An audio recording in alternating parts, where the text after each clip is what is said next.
A lot of Harry Potter fans wonder why Harry didn't just buy Ron a new wand. He had the money, his best friend needed a wand. It seems like a no-brainer.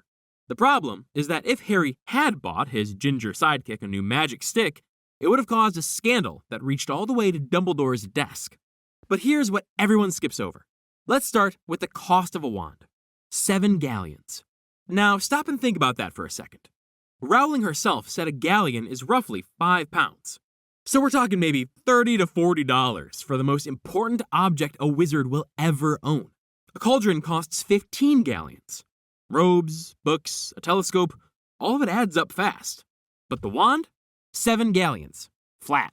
So how is a wand, made from a fancy, rare wood, fitted with a magical core that you can't legally harvest yourself, and powerful enough to turn a gorilla into a peanut with a single word, sitting at a flat, affordable price?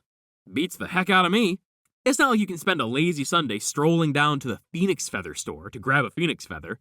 Dragon heartstrings require you to murder a dragon and cut out its heart like some wizard serial killer. And unicorn hair? Psh, forget it. You'll have an easier time stealing a dingleberry from a hairless cat. These aren't cheap materials, and they're not easy to come by. They're restricted, rare, and in some cases, borderline impossible to access unless you're in the right circles.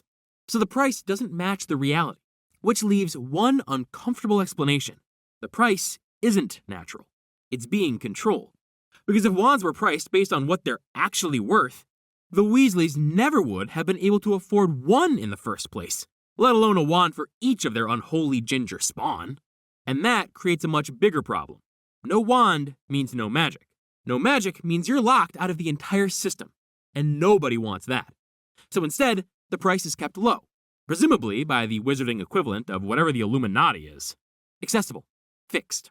Not to help people, mind you, but to make sure everyone stays inside the system. Because if the price doesn't make sense, then the person setting it matters a lot more than you might think. And that's when Ollivander stops looking like a shopkeeper and starts looking like something else entirely. Like the guy from Alien that the alien bursts out of. Yeah, that's the same actor that plays Ollivander in Harry Potter. The more you know. Anyway, Ollivander's the only wand maker in Britain, so he has no competition. There are no alternatives. No second opinion. If you need a wand, you go to him. He isn't just selling wands. He's the intake desk for a surveillance system. And that's where it stops feeling like a quaint little shop. The process feels magical. You walk in, try a few wands, things explode, shelves shake, and then suddenly, blammo! One of the wands finally works for you. The wand chooses the wizard. Or, at least that's what they say. But look at what's actually happening.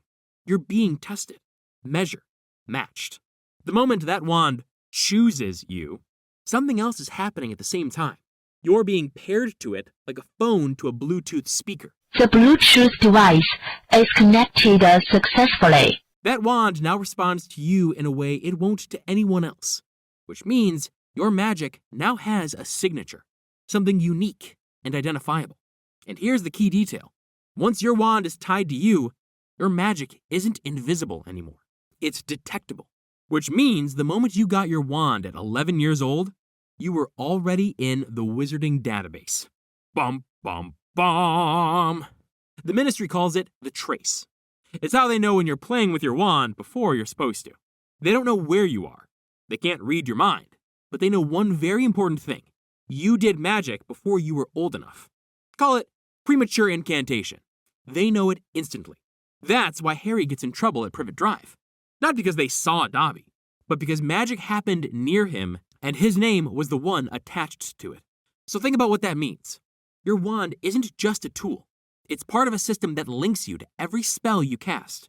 A magical fingerprint. Unique to you. Now let's get back to Ron. His wand isn't just old. It's snapped in half, held together with spello tape, and misfiring slugs all over the place. That's not just inconvenient. That's inconsistent. And in a system built on tracking magic, inconsistency is a problem. Because suddenly, the output doesn't match the expected signature.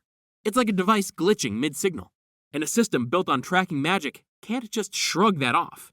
Because the moment something doesn't match, fixing it stops being simple and starts getting noticed.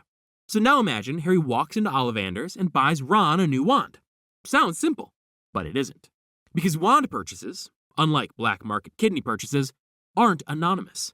They're tied to identity. Who bought it? Who's it for? When was it registered? And what's the flight velocity of an unladen swallow? All things the ministry tracks. A new wand means a new pairing.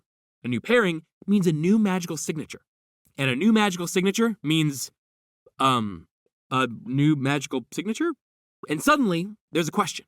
Why is Harry Potter buying a wand for someone else? That's not normal. Students don't buy each other wands. Families handle that themselves. And while Harry may ask Ron to call him Daddy from time to time, he's not the boy's father. So now it looks like this. A wealthy wizard buying a core magical item for a different household. Scandalous! Harry Potter's name on that receipt changes everything. That's not a gift anymore. That's a flagged transaction.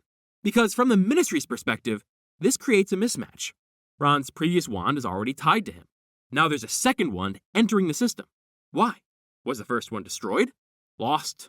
Sold? Used for kindling? Or worse, transferred? And that's where suspicion starts. Because wand ownership isn't just practical, it's controlled. If wands start moving between people freely, the entire tracking system breaks. Suddenly you have human sacrifices, dogs and cats living together, mass hysteria. So they don't allow that kind of ambiguity. This was never about wands. It was about knowing exactly who has magic and making sure they stay visible. Now layer in who the Weasleys are. Arthur works at the ministry, which means the Weasleys aren't anonymous. They're a known quantity inside the same institution doing the watching. Any irregularity attached to that name doesn't get filed away. It gets pulled up. And any irregularity in the family's bathroom habits gets taken care of with some sort of probiotic, like Activa. So Harry stepping in doesn't solve Ron's problem. It creates a new one. Because the moment that wand gets bought, someone, somewhere, is going to ask why. So what if you just avoid all of that? Skip Ollivander, skip the system. Get a wand somewhere else. Maybe from the guy who sells you black market kidneys. And for about half a second, that actually sounds like it could work. It doesn't. Because wand cores aren't just rare, they're controlled. Want a phoenix feather? Too bad. Dragon heartstrings? Not a chance. Unicorn hair? Get out of here, kid, before I slap the bejesus out of you. You can't just go out and build a wand at home. Even if you somehow did manage to slap together a homebrew wand, it will stand out immediately, like a Sasquatch in a pumpkin patch. Because there are only a few reasons someone would carry one, and none of them are good. Dark magic, black market activity, avoiding detection. The moment a wand exists outside the system, it's treated differently. Not as a backup or a cheaper option, but as a threat. And that's why a real secondhand wand market never forms. You can't safely resell wands. You can't pass them around freely. And you can't operate outside the system without consequences. Which leaves families like the Weasleys stuck in one position. You either stay inside the rules, or you risk everything by stepping outside them. So the real problem was never the cost. The real problem was the system behind it. And once you see how that system works, Harry's easy fix stops looking like a solution at all. A system where wand prices are controlled, where every purchase is recorded, where every wand is tied to a person.